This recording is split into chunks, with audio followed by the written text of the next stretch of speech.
how it is really important, obviously, to have these conversations and to know where we stand and what works for us.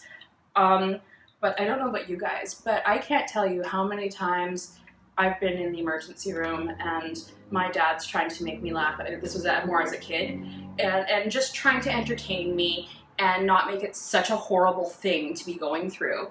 And my mom would get so mad because he was so effective at that I'd be laughing away, and she was so scared that, you know, different practitioners were walking by, like nurses or this or that, and they, you know, keep shifting me to the bottom of the list because she's fine.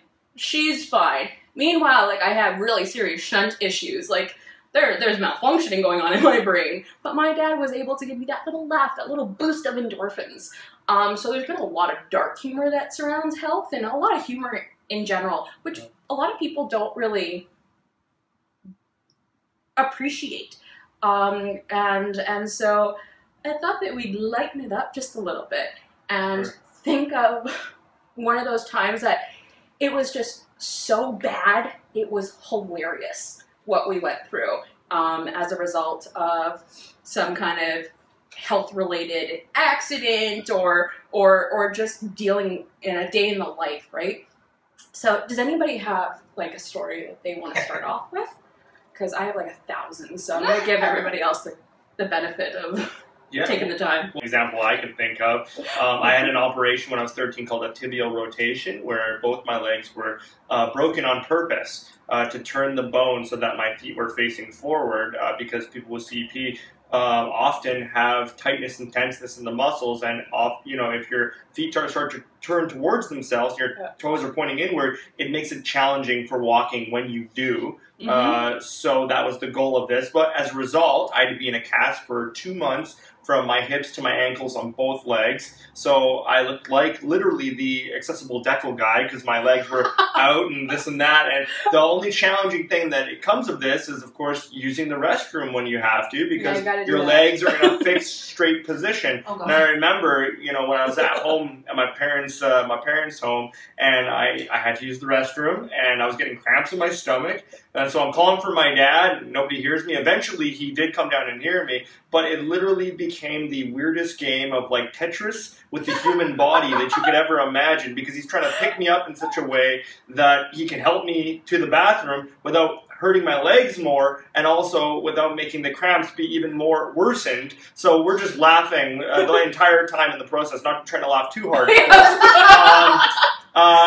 I succeeded in the end in getting to where I needed to get to. But I think it's important to be able to make light of those situations and know that, yes, I'm sitting here with both my legs broken right now, but my dad's able to assist me, you know, make me laugh about it, make me know that it's okay that I'm going through this, and then in the end, you know, have that really sense of family support, which is important to me. Humor is pivotal, and having really good friends and family is so massive. I have had my own bathroom experiences. That's usually where a lot of humor comes in, because you hit a point where you're just like, I can't even do anything but laugh right now. So it was when I was still quite acute after my injury, and I wasn't yet walking, or actually, sorry, I was just starting to walk. But I went out with some of my girlfriends, and I was, you know, in my early 20s, so I might have had a drink or two. And the interesting thing at the time was that when I started drinking, my legs just went, fuck this shit. And they stopped working entirely. So and the bathroom was not accessible. But I had thought at this point that it'd be fine because I would be able to walk. I couldn't walk anymore.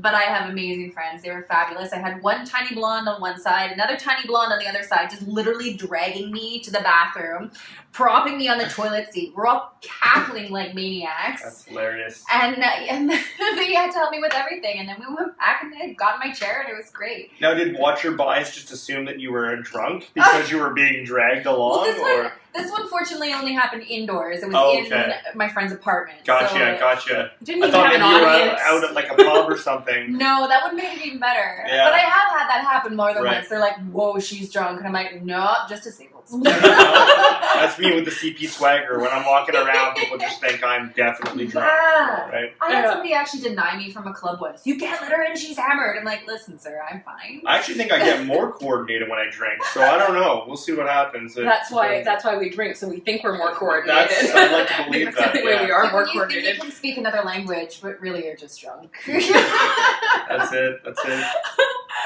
What about from your perspective, either personally or professionally? Sure. Yeah. Jenna asked me this earlier, and I thought of something up. So I have a scar here on my left cheek. I was in a car accident. Not really. It was an accident that happened in a car. Long story short, there was a piece of wood in the car, and we were transporting it, and I was a kid, and the wood broke somehow, and the piece of wood hit my face. My face blew up, and then my cheek fell out, and then I put in the hospital for 4 hours, 48 stitches. Geez. I don't remember much. But many years later, my parents told me, well, the doctor said that luckily, if you were any smaller, your neck would have snapped and you would have died. So basically, I survived because I was a fat baby. So we laughed together because the reason why I'm here is because I was fat enough, like literally in the neck region, to have survived that. He's, in my mind, in the same boat as Mario Lopez. Mario Lopez, believe it or not, was this big baby. And he's talked about this several times. He would say that his mom would have to spread the rolls to clean in between. Like he was a Shar-Pei. He was like a Shar-Pei. Really cute Shar-Pei. But Mario Lopez and Ivan Chu, there you go. Tomato. They're practically the same person. Exactly. Yeah. Speak Spanish. Yeah. Habla español. Habla español? Wait, let's drink more. Yes, I don't think we sound. It's Orangina. The secret's out. So I have like thousands, and every time you guys tell your story, I'm like, oh, I have one like that too. So I'm just gonna pick a crowd favorite. Knowing me, this is just, I think it's hilarious. So I was in Arizona with my family on vacation, and it's hot in the desert. And we took a dip in the pool, and then there was this really steep 45 degrees, nothing on this hill. And so it was like a hill that you had to go down to get back to our room. Sorry, I just remembered the story. It's a good one, right? It's a crowd favorite. And so, I didn't want to wait for my dad and my little sister, who were just, taking their merry time. I have a need for speed. And I had a need for independence too, which never ends up doing anything good for us. And so I'm like, I'll meet you there. And so I started, rolling down this hill and then racing down this hill because I like the speed. And then, the speed kind of isn't as fun because I realized I can't stop. Not because my wheels are broken, which has happened before, or my brakes, but because it was the desert. And I was holding on to metal wheels, and it was getting bloody hot. I might have been hallucinating because I was in so much danger, but I was pretty sure there was smoke coming out from my hands gripping the wheel. And I'm in big trouble, and I know this. And of course, independent to me is nowhere near her dad, who has really long legs and could have caught up with me. And so I had to make this like split-second decision. Like, do I let go or do I burn my hands? So I said, I'll let go for like a split second in my mind, which is going to be fine. And in that split second, thank you, gravity, I end up veering, and remember this is the desert, into a patch of cacti. Wow. Like a literal patch of cacti. And I didn't just, roll into it, and then it stops me as painfully as possible. I go flying into it.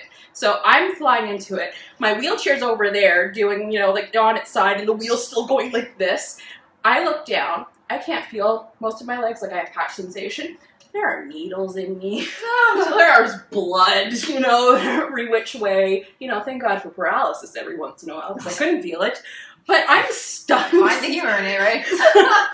Stunned sitting there. And finally, my dad, they've finally gotten their shit together, and they're, just, meandering back. And he walks right by me. But he does a double. He had to stop. He stops and slowly backs up. And it's just like, what happened? What are you doing down there?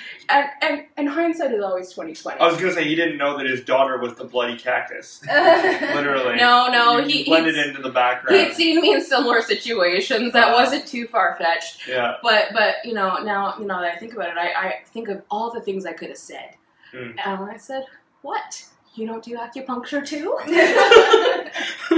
But like, you know, when you talk about a car accident, like it's just, you don't think that there's any humor. You don't think that there's going to be, not necessarily a silver lining, but a funny lining. It's pivotal. Like, it's so, so important. I remember when I was in the hospital and mind you, I have to give so much credit to my friends and family who were with me constantly and keeping my mood lighter. Yeah. But I think I had a pretty decent, you know, mood and attitude the whole time. And I remember this one surgeon who constantly came to hang out in my room.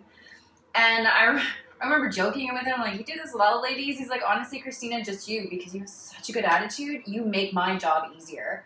And I like being in here. And that was such a massive compliment to me. And also made me feel better about my doctors and my practitioners, that they liked being around me so much that it made their lives easier. Yeah. And because I like to laugh. I like to make fun of stuff. You know, it just makes the day better when you giggle about something rather than, you know, feel really crappy about it. It's like basic math.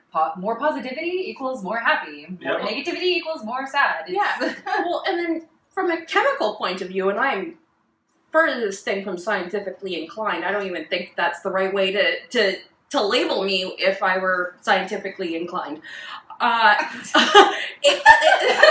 See, like this is how I start scientific conversations, and it already goes to hell. And I haven't even started with the science part.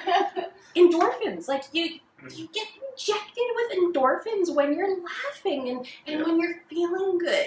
And so, you know, it changes your physiology. It changes the natural pathways. The more you reinforce a positive attitude, you're actually reinforcing the positive pathways in the nervous system. Yes. And so, you know, it's not necessarily, you know, you looking for, okay, how is this funny? You know, like, I just had brain surgery, but how can I make this funny? You know, if you're just also willing to take yourself less seriously and realize this is going to be something that you look back on. So, you know, it's like how every time I fall down, I just start laughing. Yeah. And it's just like, the food's here, the food is so bad. You know, at least next time I have brain surgery, I know to order and take out, right? Like, you just look at it from a different way, and you know that you're still here and you're going to go. And so I just think that it's really good to kind of remember that stuff. I just remember one time that I fell down, and I just walked, not the tight and bright one, that's another one, but that one. I've fallen down so many times because I could just be standing there and then I'll just literally just fall. It's really a special talent of mine. Yeah. Anyway, it was I was walking down the street and I just went punk. And this woman rushes up to me. She's like, "Oh my God, are you okay?" And I'm like, "Yeah, I'm fine, because I'm really fine. I just fall down." And she's like, "Are you sure?" And I'm like, "Yeah." She's like, "Nothing's hurt." And I'm like, "Yeah." She's like, "Just your dignity?" Yeah. Yeah. The ego gets bruised more often than I do. But I loved it because I instantly felt better because she just called it. She knew it, and she helped me up, and I was like, "Thanks, like, okay, have a good day." And I felt better about it because it was true. Like in that moment, I was like. Yeah, but she understood, and it just made light of it. It was great. Yeah. No, go. Just to add on to the humor component, I think, personally anyway, being able to laugh about something is it's a step towards embracing the incident, the event, whatever happened. Being able to make a joke out of it. I mean, think about things that we're sensitive about today. Certainly, it might not apply to every single thing that we're sensitive about, but. If we can't laugh about it, how can we overcome this? Well, remember we were on the accessible playgrounds, which are becoming a new thing, and I don't care that they're becoming a new thing as an adult for me. Yeah. I will push kids off something if I want to do it because I did not get to enjoy it as a kid. Okay. You're awesome. So what's that thing called? It's the spinny thing. Carousel. Is it? Is it a carousel? Without the horses. It's wheel go round. It's the thing. Wheel around. So it's like a wheel. Yeah, I know exactly which one it is. It's got the bar around it. Yeah, so like you hold onto the bar. This one is in the ground though. You don't need to step onto it. You just roll right on. So in like, you know, stereotypical playgrounds, there's like a wheel thing, and then there's bars at like, you know, it's like cut like a pie. So like you have a bar, and then you take the bar, and usually a person will propel the wheel forward with one foot, and then put their foot back on, and then it's spinning. They have this at Canuck Place, and I've never been on it as a kid. So Ivan was, you know, really nice enough I need to work out.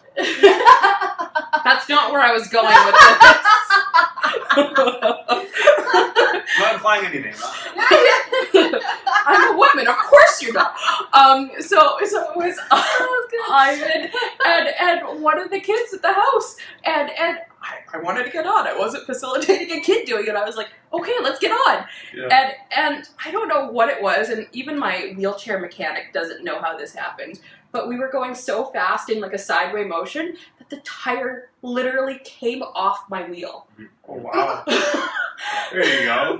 On being able to make light of those types of situations, like I say, it's open season. If you do want to just poke a joke here and there, I've got very thick skin, so it's not even like that. But it's being able to understand yourself and know that nobody is intentionally coming out and attacking you more often than not. Yeah. And so you got to take a step back because, I am a hot-blooded Italian guy, so every once in a while somebody says something, I want to snap and say something back or retort, but then you have to say to yourself, well, why is it that person said that to begin with? Mm-hmm. And perhaps that was their style of humor, which is not my own, or mm-hmm. what have you. And really taking a second to say, okay, that wasn't their intention. Their goal behind saying the statement was this, was to make everyone laugh. And it wasn't at my expense. They literally thought that I was in on that. And that's totally fine. Yeah. But I think it's recognizing those situations and understanding it, right? Well, yeah.